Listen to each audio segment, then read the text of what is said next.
오늘 선약 6번째 시간입니다. 요단의 돌이어야만 합니다 라는 제목으로 말씀 은혜를 나누겠습니다. 우리 지난 시간 요단강 도하 사건을 살펴보았죠. 3, 4월의 봄의 기간이었기 때문에 만년설인 헤르몬산에서 녹은 물줄기가 갈릴리를 지나 요단에 흠뻑 흘러내린다 했습니다. 또 이때는 늦은 비가 내리는 시즌이라 물이 흥건할 때예요. 건너기가 결코 쉽지 않은 때입니다. 그 깊이가 이미 3, 4m 정도 되는 깊은 강의 수위를 가지고 있을 때에 하나님은 그 강을 건너도록 명령을 하고 있죠. 다른 길로 좀 돌아가면 안 되나요? 왜 꼭 이렇게 힘든 길로 가게 하실까? 다 이유가 있는 겁니다. 이 요단을 믿음으로 건너게 하심으로써 앞으로 너희들이 밟게 될 이 약속의 땅 가나안은 지금처럼 믿음으로 정복하는 땅이라는 걸 알려주시려고 요단을 믿음으로 건너기를 기대하고 계시는 겁니다. 그러므로 우리도 약속과 축복을 누리기 위해서는 반드시 요단을 건너야 되는 거죠. 자, 그런데 이때 홍해를 건넌 사건과 요단을 건넌 사건은 차이점이 있다고 했어요. 이거 되게 중요한데요. 하나님은 한번 목표를 정한 일을 바꾸시는 일이 없어요. 그래서 목표를 놓치지 않아야만 우리가 그 길로 갈 수 있잖아요. 하나님은 홍해를 건너게 하심으로 이스라엘 백성들을 구원하셨고 이들을 약속의 땅에 들이시는 그 순간도 요단을 건너게 하심으로 들여보내시거든요. 차이점이 있어요. 그게 뭐냐? 홍해는 이미 갈라진 길로 건너도록 인도하셨다면 요단강은 아직도 갈라지지 않은 그 강으로 발을 내딛게 하심으로써 갈라지게 하셨다는 차이점이 있습니다. 무엇이 더 필요했을까요? 갈라진 길을 걷는 건 어렵지 않잖아요. 그러나 갈라지지 않은 강을 건너기 위해서는 믿음이 필요하잖아요. 40년 전보다 지금이 더 그들에게 완숙한 믿음을 요구하고 계시는 겁니다. 또 두 번째 특징은 뭐냐면 모세가 주도해서 홍해를 갈랐었는데 40년 전에는 지금은 여호수아가 그 일을 하는 게 아니라 언약궤를 맨 제사장을 중심으로 한 모든 백성이 함께 믿음으로 발을 내딛고 나아갈 때 요단이 갈라지고 약속의 땅에 들어간다는 공동체성을 강조하고 있다라는 거예요. 정리를 해보면 믿음은 공동체 중심적이어야 하고 공동체 안에서 함께 성장하고 성숙해 간다라는 걸 말씀하고 있습니다. 여기가 바로 하나님이 목표하시는 자리예요. 신앙생활은 결코 혼자 하는 것이 아닙니다. 함께 더불어 교회 공동체를 이루어 한다라는 걸 기억하셔야 하고 그 공동체 안에서 하나님은 우리의 믿음이 성장해 가기를 기대하신다라는 거예요. 그래서 이 일을 이루기 위해 우리 앞에도 뭘 두시냐면 요단을 두신다는 거예요. 요단을 두셔서 우리가 더불어 한 공동체로 온전히 하나 되기를 기대하시고 온전히 하나 되어서 동일한 믿음을 가지고 그 요단을 건너기를 기대하신다라는 겁니다. 그때 요단을 건너기에 필요한 게 뭐냐면 언약궤라고 그랬어요. 언약궤. 언약궤가 상징하는 것은 말씀, 언약, 임재라고 그랬죠. 그러니까 공동체가 하나 되어서 믿음으로 뭘 해야 하냐? 하나님의 말씀을 따라 언약을 붙잡고 하나님의 임재 가운데로 나아가기만 한다면 그 요단은 갈라질 것이고 우리는 약속과 축복을 누리게 된다라는 사실입니다. 바라기는 저와 여러분 모두가 요단을 건너 약속의 땅으로 나갈 수 있게 되기를 주님의 이름으로 축원드립니다. 자, 오늘 계속해서 요단 도하가 이루어지고 있는데요. 상황은 이렇습니다. 개요를 설명해 드리면 이래요. 언약궤를 맨 제사장들이 먼저 믿음으로 발을 내딛자 요단이 갈라집니다. 그리고 언약궤가 요단의 한복판에 서 있게 된 동안에는 요단의 물줄기가 계속 끊어진 채로 강이 마른 바닥 상태로 있는 거죠. 그리고 모든 백성들이 건너기 시작하는데 그냥 건너는 게 아니라 언약궤를 바라보면서 건너는 거예요. 그들이 고백했겠죠. 그래, 우리 앞에 요단과 같은 어려움이 있을지라도 하나님의 말씀, 하나님의 언약, 하나님의 임재만 있다면 능히 그 요단은 갈라질 것이고 우리가 약속의 땅으로 나갈 수 있겠구나. 이 기대감을 갖고 건넜을 거예요. 모두가 다 건넌 다음에는 이제 남은 제사장들, 언약궤를 맨 제사장들이 요단 위로 올라옵니다. 그리고 그제서야 강이 흐르기 시작하는 거죠. 이게 요단 도하의 개요예요. 그리고는 이 요단을 건넌 사건을 기념하기 위하여 요단에서 돌을 취하여 기념하라는 명령을 오늘 내리고 있거든요. 오늘 그 내용을 살펴볼 것입니다. 자, 이제 백성들이 다 건넌 다음에 이것을 기념하기 위해 어떤 명령을 내리냐면 2절과 3절입니다. 백성의 각 지파에 한 사람씩 12사람을 택하고 그들에게 명령하여 이르기를 요단 가운데 제사장들의 발이 굳게 선 그곳에서 돌 12를 택하여 그것을 가져다가 오늘 밤 너희가 유숙할 그곳에 두게 하라 하시니라. 그러니까 각 지파의 대표 12명이 요단의 그 마른 땅 가운데로 들어가서 돌 12개를 취한 후에 이제 그들이 건너서 유숙할 그 장소에 기념비를 세우라는 거예요. 이 명령을 첫 번째 내렸고, 한 가지를 더 하는데 9절에 보니까 여호수아가 또 요단 가운데 곧 언약궤를 맨 제사장들의 발이 선 곳에 돌 12를 세웠더니 오늘까지 거기에 있더라. 자, 한 가지 더는 뭐냐면, 하나는 유숙하게 될 곳에 기념비를 세우라 했고, 또 하나는 실제로 요단을 건너게 된 그 현장, 언약궤를 메고 제사장들이 서 있던 그 자리에다가 돌 12를 세워 기념비를 두라는 거예요. 예, 두 곳에 세우라고 한 이유가 있겠죠. 왜냐하면 하나님이 역사하셨던 그 현장에 기념비를 세우는 게 맞습니다. 요단강 그 현장에 세우는 게 맞아요. 그러나 요단강은 이제 잠시 후면 다시 물이 흐르게 되잖아요. 그러면 기념비가 보이겠습니까? 안 보이겠습니까? 안 보이잖아요. 물이 다 흐르게 되면. 그러니까 기념비를 보기가 어렵겠죠. 그러니까 유숙할 곳에 세우라고 말씀하고 있는 거예요. 그리고 유숙할 곳에 세워진 기념비를 보면서 그들은 충분히 하나님이 우리로 요단을 건너게 하셨다는 걸 기념할 수 있겠죠. 마치 뭐와 같냐면, 가만 생각해 보니까 올해가 2024년, 10년 전에 어떤 일이 있었냐면 2014년 4월에 대한민국에 엄청난 사건이 있었습니다. 기억하십니까? 2014년 4월, 이러면서 물 한 컵. 2014년 4월에 무슨 일이 있었냐면 세월호 침몰 사건이 있었어요. 벌써 10주기가 됐습니다. 참 시간이 빠르다 싶어요. 벌써 10주기가 됐는데, 우리가 그 사건으로 온 나라가 얼마나 슬픔 가운데 있었습니까? 어느덧 10년이 됐는데, 이 많은 아이들이 그 침몰하여서 목숨을 잃게 된 그 사건을 지금도 다시는 그런 일들을 반복하지 말자고 매년 기념하는 일들을 하는데, 이것을 기념한다고 그 바다 침몰한 현장에 들어가서 기념할 수 없잖아요. 그죠? 그래서 지금도 진도 팽목항에 가면 팽목기억관이라고 그래서 추모관이 있어요. 거기 가면 여러 방명록과 여러 가지 이제 유품들 같은 것들이 놓여 있죠. 또 그 옆에 있는 등대에도 여러 그림을 그린 타일들, 여러 손으로 쓴 리본이나 기록들을 보면서 비록 그 바다 안으로 들어가지 않아도 그때 일어났던 사건들을 그 앞에 세워놓은 기념관이나 등대를 보면서 기념하는 것처럼, 그들이 유숙할 곳에 세우는 기념비만으로도 요단 안에 세워진 기념비와 요단을 건너게 하신 사건을 우리는 기억할 수 있게 되는 거죠. 자, 그러면 왜 기념하도록 했는가? 첫 번째는 기억하기 위해서입니다. 기억하기 위해서.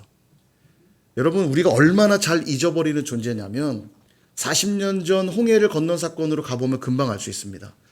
여러분, 홍해라고 하는 거대한 장애물이 있을 때 얼마나 숨 막혔겠어요. 뒤에서는 애국 군대가 쫓아오고 앞으로는 홍해의 거대한 장애물 앞에서 하나님이 홍해를 가르시고 그들을 건너게 하시죠.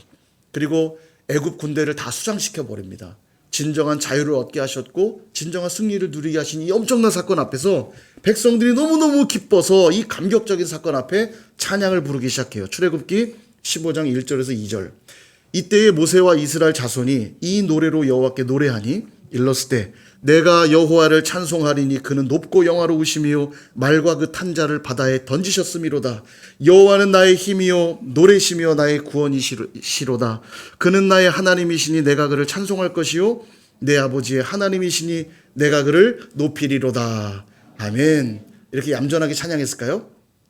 어떻게 찬양했을까요? 여러분, 어떤 상상을 하든 그 이상이었을 거예요. 여러분, 축구하면서 골이 한 골만 들어가도 난리잖아요. 난리법석을 피고, 올림픽 금메달을 따도 내가 딴 것도 아닌데도 막 난리법석을 피잖아요.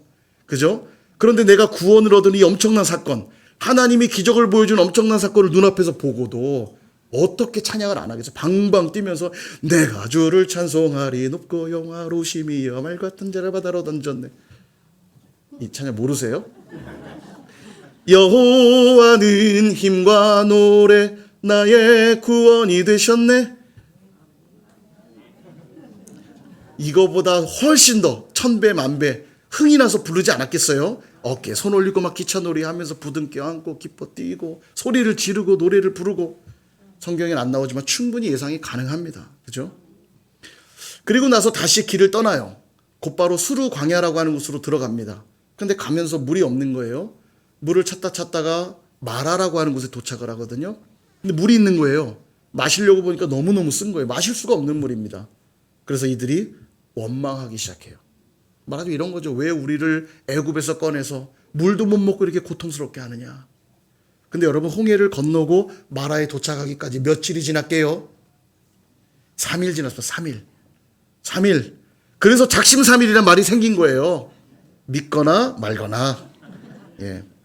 마음을 작정해도 그 결단은 3일을 가지 못한단 말이잖아요.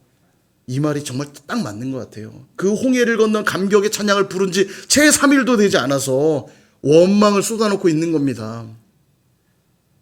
아니, 하나님이 홍해도 건너게 하셨는데 우리에게 물을 주시지 않으랴 믿을 법도 한데 감격은 온데간데 없고 원망하기 시작해요. 왜 우리를 애굽에서 꺼낸 거냐 도대체. 여러분, 이 원망하는 게 간단한 문제가 아닙니다. 원망 좀 할 수 있지 않나? 그렇지 않아요. 결국 이 홍해를 건넜던 1세대들은 광야에서 다 죽거든요. 약속의 땅을 못 가요. 그 이유가 뭐죠? 원망이 있기 때문이에요. 원망이 있기 때문에. 그 원망의 출발이 여기서부터 시작되는 겁니다. 원망하고 또 원망하고 또 원망하고 결국 정탐꾼들이 와서 악평을 하니까 거기서 아주 그냥 원망을 쏟아놓는 일로 결국 너희들은 다 광야에서 죽게 될 것이다. 그래서 망한 거예요. 원망하다가. 감사가 원망으로 바뀌는 시간 3일이면 충분했던 거죠. 그렇습니다. 우리 인정할 수밖에 없어요. 우리 은혜도 쉽게 받지만 원망도 쉽게 하는 존재라는 걸 인정하지 않을 수가 없어요. 어쩜 그렇게 은혜를 금방 잊어버리는지. 예배 때 은혜 받고 할렐루야 하고 나가면서 3분 이체 못해서 주차장에 차 막혀 있으면 아이 정말 어떤 놈이 길 막았어? 그리고 만나면 교인인지 아닌지 모르는데 멱살잡이 막 한대잖아요. 대형교회 가보면 성도인지 아닌지 얼굴 잘 모르니까 당신 여기다 차 세우면 어떡하냔 말이야. 예. 3일은커녕 3분이면 충분합니다. 3분. 감사가 원망으로 바뀌는 시간 3분. 그래서 성경은 우리에게 끊임없이 기억하라, 기념하라. 우리에게 자꾸 말씀하세요. 우리가 쉽게 망각하는 존재인 걸 아시는 거죠.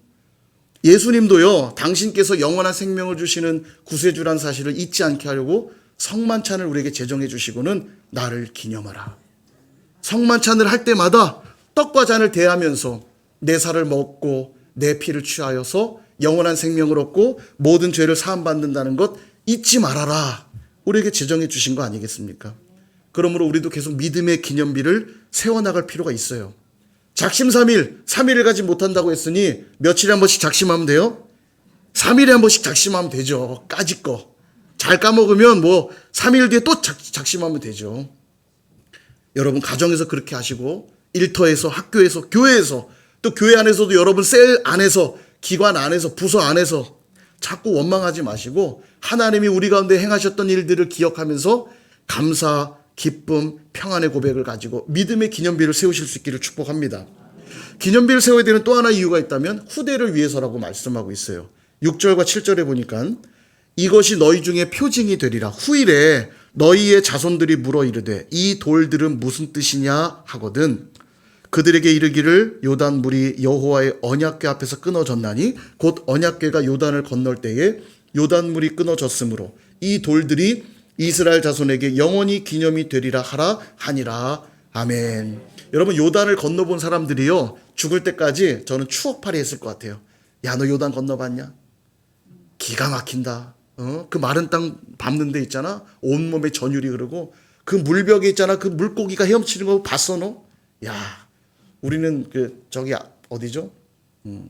예, 아쿠아리움 같은 데 가서 보잖아요. 이렇게 막 상어가 위에 다니고. 이건 뭐 천연 아쿠아리움. 야, 막 추억팔이 하면서 그때 정말 끝내줬지. 우리 남성들이요. 그렇게 가기 싫은 그렇게 가기 싫은 군대인데도 갔다 오면 죽을 때까지 군대 갔다 온 얘기 추억팔이 하잖아요. 야, 군대에서 말이야.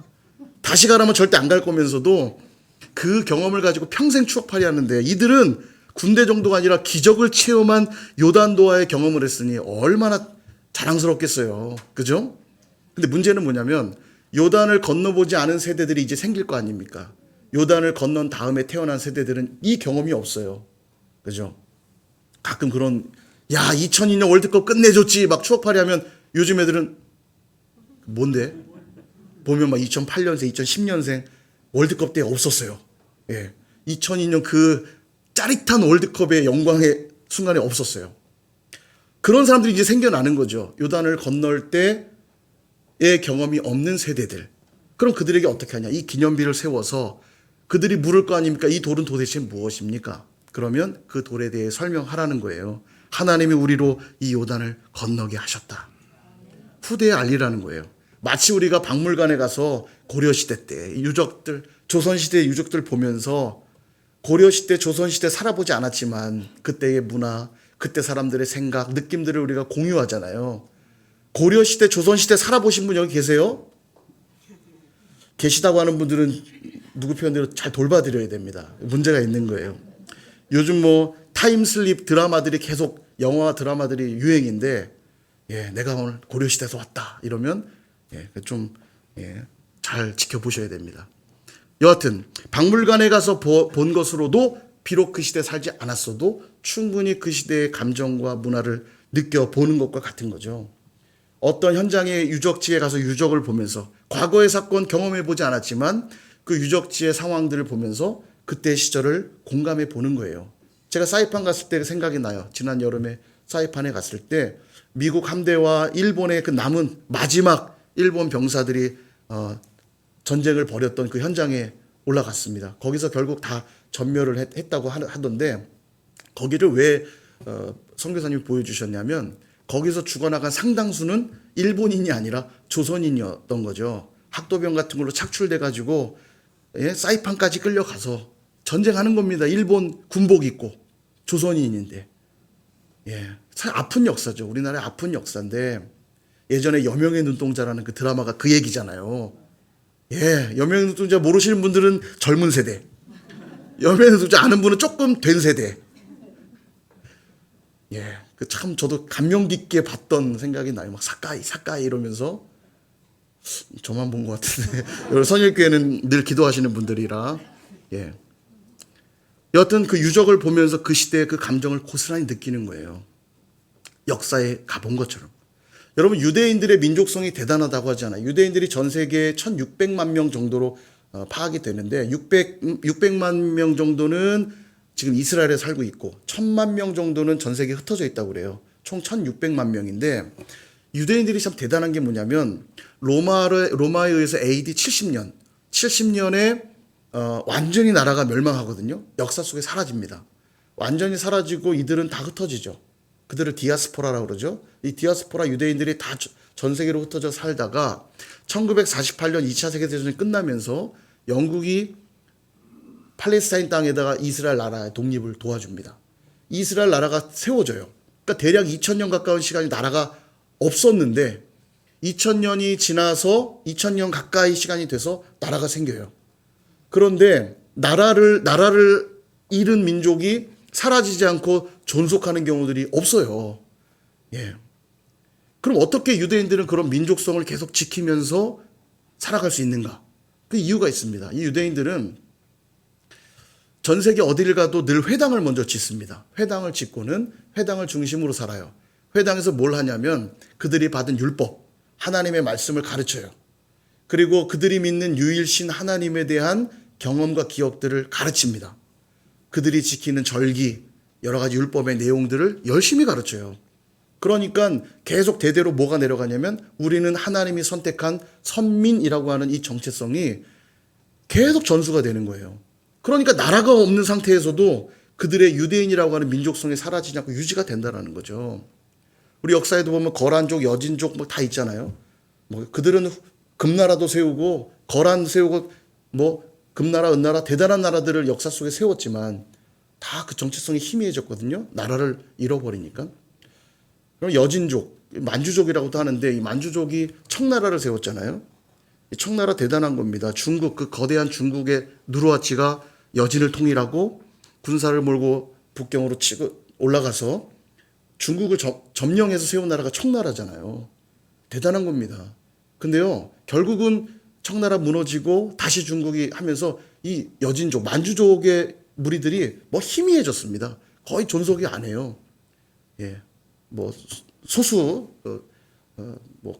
그 정체성 갖는 분들은 있지만 우리 그 탁구 선수 전지희 선수인가요? 그분이 만주족이라고 하더라고요. 만주족 회라고 하던데 대부분 그렇게 사라지는데 유대인들은 이 독특한 게 있어요. 그게 가능한 게 후대를 위해 계속 신앙을 전수하는 일들이 있기 때문에 가능한 거죠. 근데 여러분, 우리는 어떻습니까? 좋은 대학을 가기 위해서 잠깐 예배를 쉬라고 그러고, 말하자면 세상에서 잘 되기 위해서 잠깐 하나님 백성의 정체성을 놓도록 이야기하고, 더 많은 돈을 벌어야 되니까 잠시 신앙생활을 쉬는 것을 혹시 쉽게 여기고 있지는 않느냐는 거예요. 세상에서 잘 살기 위해 성도의 정체성을 잠시 포기하라고 한다면 당연히 그는 믿음을 잃을 수밖에 없겠죠. 그죠? 여기까지의 내용을 잠깐 정리하면서 적용을 해보겠습니다. 믿음의 기념비를 세워야 될 이유 두 가지를 말씀드렸죠. 첫 번째는 기억하기 위해서라 했습니다. 은혜를 잊어버리지 않기 위해서예요. 여러분, 결혼하기 전에는 이 사람 아니면 내가 죽겠다, 내가 이 사람 아니면 살 의미가 없다 이러면서 쫓아다녔는데 결혼한 다음에 태도가 바뀌어요. 이 사람 때문에 마치 내가 불행한 사람처럼 살죠. 선일교회는 그런 분이 없어서 다행인데 세상에 그런 분들이 많이 있는 것 같아요. 왜 그럴까요? 이 사람 없으면 못 살 것처럼 그렇게 굴다가 왜 결혼하면 사람들에게 말해요. 할 수만 있다면 결혼하지 마라. 왜 그러죠? 결혼 전에 사랑했던 그 마음을 잊어버리기 때문 아닙니까? 그 애틋하고 간절했던 그 사랑의 마음들을 다 잊어버리기 때문 아닌가요? 동일해요. 신앙생활 처음 시작할 때 교회 가는 게 그렇게 즐겁고 예배하는 게 그렇게 행복하고 기도하는 것이 그렇게 기뻤는데 어느 날부터 안 하면 벌 받을 것 같아서 하고 있고 체면 때문에 하고 있고 마지못해 하고 있다면, 그렇게 점점 영적으로 나태해고 게을러지고 있다면 그 이유가 뭘까요? 하나님이 나를 구원해 주셨다고 하는 감격이 사라졌기 때문 아닙니까? 하나님이 내 기도에 응답해 주시고 축복해 주신다고 하는 이 사실을 벌써 잊어버렸기 때문 아니냐는 거예요. 그러므로 계속해서 여러분 믿음의 기념비를 세워나가셔야 돼요. 그래서 기억해야 됩니다. 끊임없이. 후대를 위해서 또 해야 된다고 말씀하고 있죠. 신앙은 여러분 전수된다는 걸 잊지 마십시오. 후대가 신앙생활을 잘 못하고 있다면 누구의 잘못일까요? 앞선 세대들, 우리의 잘못입니다. 후대들은 앞선 세대들의 믿음의 기념비를 보고 따라오는 거거든요. 더 정확하게 말하면 앞선 세대 자체가 믿음의 기념비가 되어 주어야 됩니다. 그들이 하는 그 생각, 그들이 하는 말, 그들이 하는 행동이 믿음의 기념비가 될 때 후대들은 그 생각을 보고 그 말을 들으며 그 행동을 보고 닮아가는 거거든요. 그들에게 바른 신앙 심어준다고 윽박지르고 강제한다고 되는 게 아니라 내 삶의 본을 보이기 시작할 때 믿음은 전수가 되는 거예요. 행하지 않는 믿음은 도리어 가증하다 여겨질 뿐이기 때문에 그런 믿음이라면 전수되지 않는 것입니다. 결국 여러분 이런 믿음의 기념비를 세움으로써 은혜를 기억하고 믿음을 전수해야 되는 이유가 뭐냐? 약속의 땅은 믿음으로만 정복되는 땅이거든요. 하나님의 축복은 믿음 없이는 받을 수가 없는 것이거든요. 그러므로 이 사실을 잊어버리는 순간 우리에게는 더 이상 약속의 땅이 주어지지 않는 것입니다. 그러므로 여러분 요단을 건넜다고 끝이 아닙니다. 이제부터 시작이에요. 요단보다 더 어렵고 힘든 일들이 기다리고 있을 겁니다. 그러나 그때에도 요단을 건널 때처럼 그렇게 말씀에 순종하여 믿음으로 발을 내딛기만 하면 하나님은 그 문제들을 가르게 하실 것이고 우리로 약속의 땅을 밟게 하실 것이라는 사실을 잊지 않을 수 있기를 축복합니다. 그러므로 믿음의 기념비를 반드시 세우셔야 돼요. 자, 근데 이제 정말 중요한 얘기를 드릴 거예요. 오늘 이것이 포인트입니다. 그럼 무엇으로 믿음의 기념비를 세우라 말씀하고 있냐는 거예요. 무엇으로 믿음의 기념비를 세워야 하는가? 볼까요? 4절과 5절. 여호수아가 이스라엘 자손 중에서 각 지파에 한 사람씩 준비한 그 12사람을 불러 그들에게 이르되 요단 가운데로 들어가 너희 하나님 여호와의 궤 앞으로 가서 이스라엘 자손들의 지파 수대로 각기 돌 한 개씩 가져다가 어깨에 매라. 아멘. 기념비를 세우기 위해 돌을 어디서 취하라고 말하고 있죠? 요단 가운데로 들어가서 돌을 취하라. 그렇게 말하고 있어요. 이게 굉장히 중요한데 다시 한번 강조해 말씀드리면 반드시 요단 가운데서 가져온 요단의 돌이어야만 한다는 거예요. 여러분 돌 자체가 대단한 건가요? 아니죠. 이 돌이 특별한 이유는 요단의 마른 땅에서 건져 올린 돌이기 때문이에요. 근데 만약 요단이 아니라 여기저기 가서 이쁘다고 특이하다고 튼튼하다고 보기 좋다고 다른 돌들을 가져와서 세운다면 믿음의 기념비가 될 수 있을까요? 없을까요? 없다는 얘기입니다. 이 요단에서 가져온 돌은 어떤 돌이냐면 하나님 말씀에 순종하여 믿음으로 나아가 그분의 일하심을 경험한 현장에서 건져 올린 돌이기 때문에 그것이 믿음의 기념비가 되는 거예요. 요단은 어떤 면에서는 약속의 땅에 가는 길에 있어서 큰 장애물이고 힘든 문제요, 어려운 고난이라 말할 수 있습니다. 바로 그곳을 통과하여 경험하며 느낀 하나님에 대한 기억과 고백이 그것이 바로 믿음의 기념비가 된다는 거예요. 그런데 이런 것은 하나도 없이 그저 부모가 만난 하나님, 혹은 내 자녀가 만난 하나님, 옆집 아저씨가 만난 하나님, 이야기 속에서만 들어왔던 그 하나님, 이런 것들로는 믿음의 기념비를 세울 수가 없다는 거예요. 또한 큰 교회를 출석하고 여러 가지 프로그램들을 이수하고 내가 좋은 직분을 맡았다는 것으로도 믿음의 기념비를 세울 수가 없습니다. 내가 하나님 말씀에 순종하여 믿음으로 그분을 만날 때 그것이 믿음의 기념비가 된다는 거예요. 자, 근데 중요한 게 또 하나 있습니다. 이 돌을 취하여 기념비로 세우는 일을 누구에게 지시하고 있냐면 각 지파에서 나온 대표 주자 12명에게 시키고 있어요. 자, 그럼 이 말은 믿음의 기념비는 대표만 세우면 된다는 뜻일까요? 당연히 아니죠. 200명의 학생들이 졸업을 합니다. 그리고 200명 학생에게 졸업장을 주는 행사를 대표 한 사람을 세워서 하죠. 예, 학생회장, 전교 누구 1등 대표라는 사람 세워서 교장 선생님이 졸업장을 전달합니다. 그럼 한 사람만 졸업한 건가요? 대표에게 줬다는 건 200명 모두 다 졸업했다는 뜻이잖아요. 그죠? 그 얘기예요. 12명을 각 지파의 대표를 뽑은 것은 12명만 믿음의 기념비를 세우면 된다는 뜻이 아니라 모든 지파의 모든 사람들은 함께 이 믿음의 기념비를 세워야 한다는 걸 강조하고 있다는 겁니다. 우리도 동일합니다. 핵심 리더십들이 공동체를 대표해 더 수고할 수 있어요. 더 많은 믿음이 요구되기도 합니다. 그러나 리더들이 한 수고만으로 약속의 땅으로 갈 수 있는 게 아니라는 걸 말하고 있는 거예요. 누누이 말씀드리지만 좋은 목사가, 덕망 있는 장로가, 믿음 좋은 사역자가, 헌신하는 중직자 몇몇들이 물론 그들이 필요하고 중요하지만 그들이 교회를 세우는 게 아닙니다.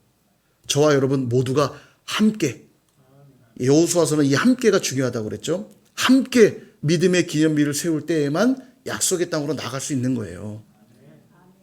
왜 우리는 몇몇 사람만 열심히 하고 잘하면 된다고 생각할까요? 이 기념비를 업적 따위로 생각하기 때문입니다. 교회 건물을 크게 높이는 일, 놀라운 프로그램들을 개발하는 일, 화려한 어떤 결과물들을 만들어내는 것. 결과만 만들어내면 된다고 생각하니까 몇몇 사람들, 실력 있고 능력 있고 돈 많고 유능한 몇몇 사람이 잘하면 된다고 쉽게 생각하는 거예요. 그러나 기념비는 업적이 아닙니다. 하나님이 지금 요구하시는 기념비는 그런 업적 따위가 아니라 믿음으로 행하여 나타나는 기념비여야 된다고 말하고 있는 거예요. 아까 여러분 기념비를 두 곳에 세웠다고 그랬죠? 하나는 요단의 마른 땅 그 현장에 기념비를 세웠고 하나는 유숙하게 될 요단강 바깥쪽에 세웠습니다. 그죠? 요단에 세운 기념비가 확실한 기념비 맞아요. 그게 더 확실한 기념비지만 이미 물이 흐른 이상은 확인하기가 어려워요. 볼 수가 없다는 얘기입니다. 그래서 이제 누군가 우리에게 그럴 수 있어요. 하나님을 보여주면 내가 믿을게. 기적을 내 앞에서 행해보면 내가 믿을게. 그렇게 요구하기도 합니다. 이때 그에게 어떻게 보여줄 수 있습니까?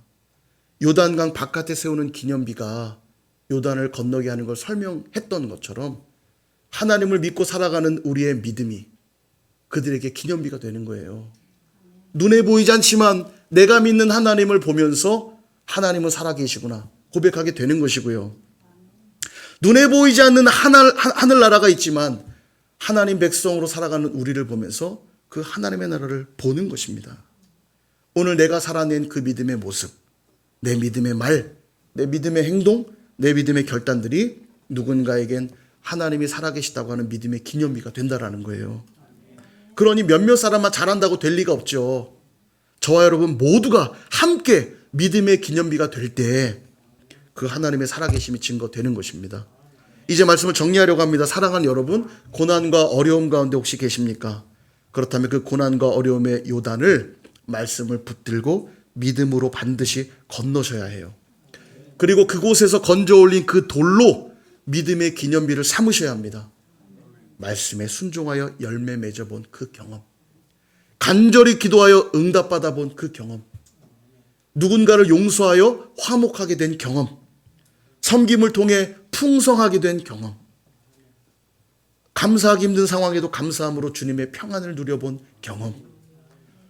내가 누구보다 더 낮아짐으로 도리어 으뜸되게 하셨던 그 경험.